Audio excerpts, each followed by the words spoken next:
We're live in DeSoto, Kansas at Panasonic's brand new EV battery plant, 4.7 million square feet. At full capacity, which will happen later this year, so news we broke with Panasonic's North America CEO, 𝗪𝗓𝗓𝗓 Lee, 30 gigawatt hours of capacity. That's enough cells for 500,000 EVs per annum.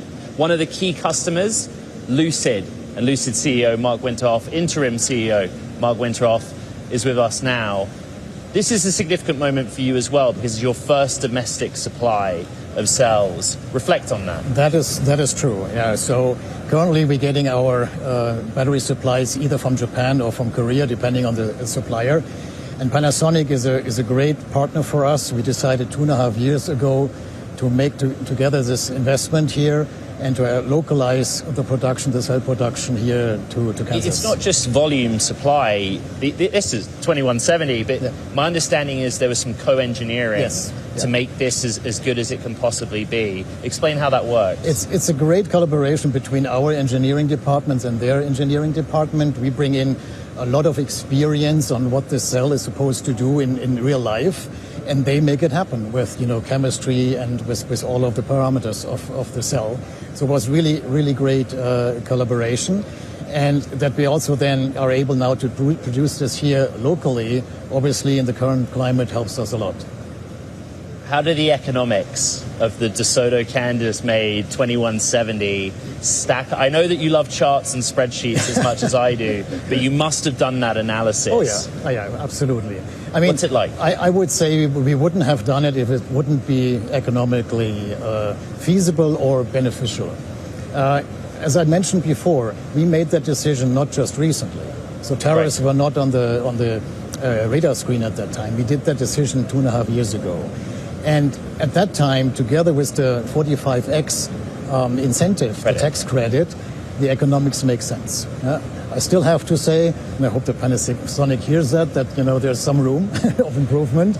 But also right now, obviously, with the tariffs, this is a very good move for us. Because the same cell that would otherwise have come from Japan or Korea is subject to tariffs. It is. That's exactly a part of the equation. That is correct. And the other thing that we are currently working on together with Panasonic is obviously further localizing the supply chain for the cell. Because it doesn't do you a lot of good if you manufacture here, but you still import the raw material, which is then subject to tariffs. So we're already doing a lot of investments in that. You heard about our Graphite One investments on the graphite and other materials. So we're working with them on making that happen as well.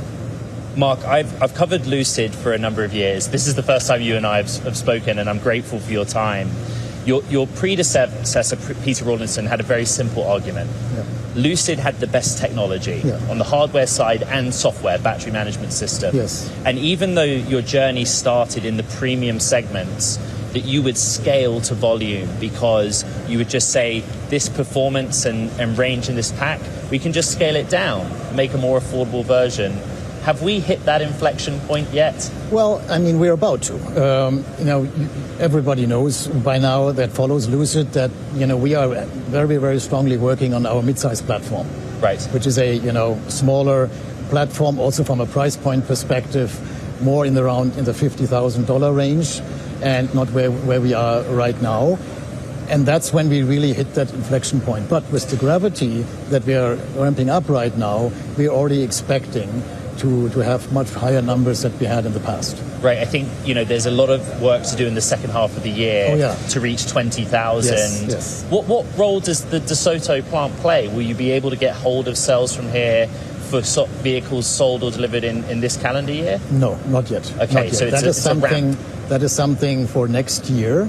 And again, with our partners, with Panasonic, we are working on opportunities to further bring this in, because obviously in the current climate, that is very important for us to localize. We've focused this morning a lot on policy. Mm-hmm. You brought up the 45X credit, but the consumer credit of $7,500, likely no more. Yeah.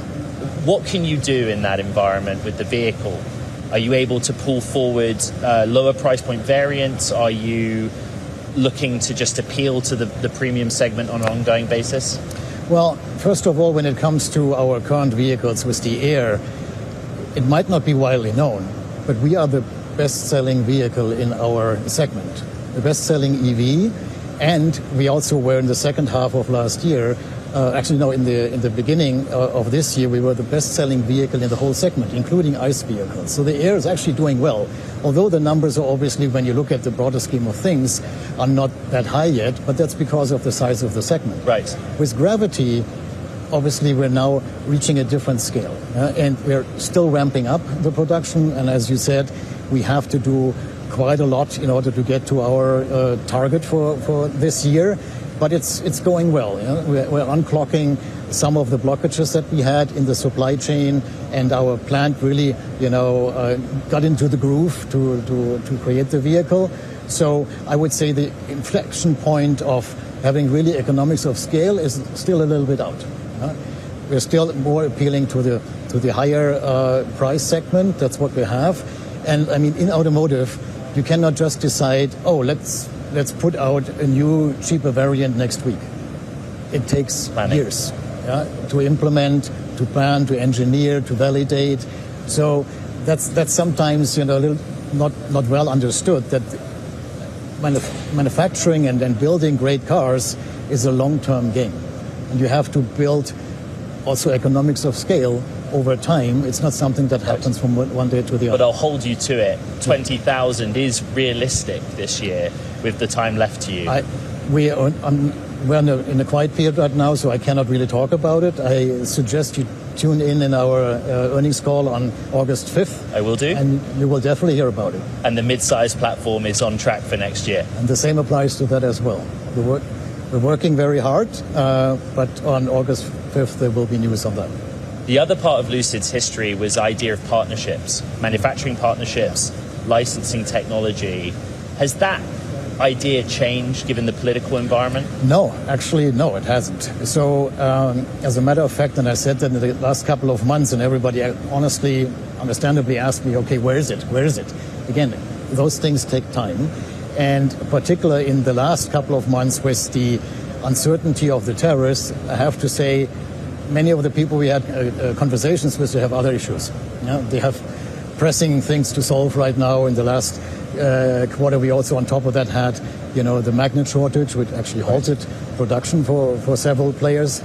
So those discussions still happen on our EV core technology. But also beyond that, stay tuned. There will be other news also coming. Are those potential partners, though, motivated by the environment? The effort to onshore industry in this country, exactly, to work with American companies? They're different things. First of all, right now with the, let's say, perceived slowdown of EV adoption, especially companies that have both ICE vehicles and EVs, they can only invest the dollar once. So right now we see, let's say, shift back to ICE vehicles, and therefore, but they still need to come out with new models. And therefore, we have increased interest in, hey, can we do things together? Right. So, and I expect this to continue, actually. You talked a moment ago about being dominant in your segment, the lead seller in that segment. Yeah. But everyone always asks me, if somebody is put off buying a Tesla vehicle, I drive a Tesla vehicle, a Model Y, but there are many out there that say, I don't want to buy a Tesla vehicle. Have you any data that says those buyers turn to Lucid in the pure play categories that you operate in? Yeah, absolutely. I mean, as I just said, we're now the best-selling vehicle in the United States in our segment. That includes the Model S, our segment. I mean, I don't compare right now the Gravity because we're still ramping up. We're in the phase of ramping up. I guess let's talk again by the end of this year where we stand on the Gravity. But the Air, yes, we see a lot of incoming. We always actually, by the way, had a lot of interest from Tesla buyers. That's not really new, but it has increased. Absolutely. This administration is fascinating in Lucid's context. Maybe the pro-EV policy is not there, but supporting US manufacturers is. You also have the relationship with Saudi Arabia, and the administration in the context of GPUs, for example, has been supportive in those trade deals. What has the experience been like leading this company under the Trump administration? And net, how do you think you've come out so far? Well, I mean, obviously things became more complicated. I mean, the tariff situation I mean, there's no doubt it increases our cost. And it also creates a lot of additional headache because you now have to completely rethink the supply chain. Are you continuing certain things or are you localizing? Again, that's nothing that happens from one day to the other.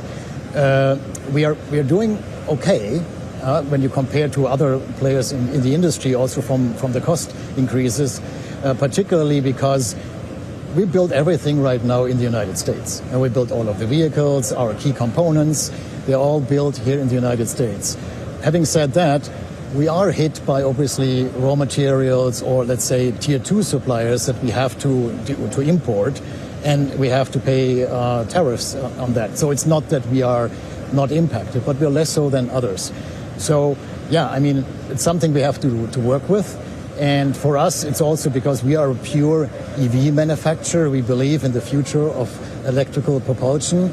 We're not wavering. We're not saying, oh, let's do, I don't know, a range extender or something. It's not going to happen with Lucid. This is part of our vision, you know, that this is the future and actually important to save our planet.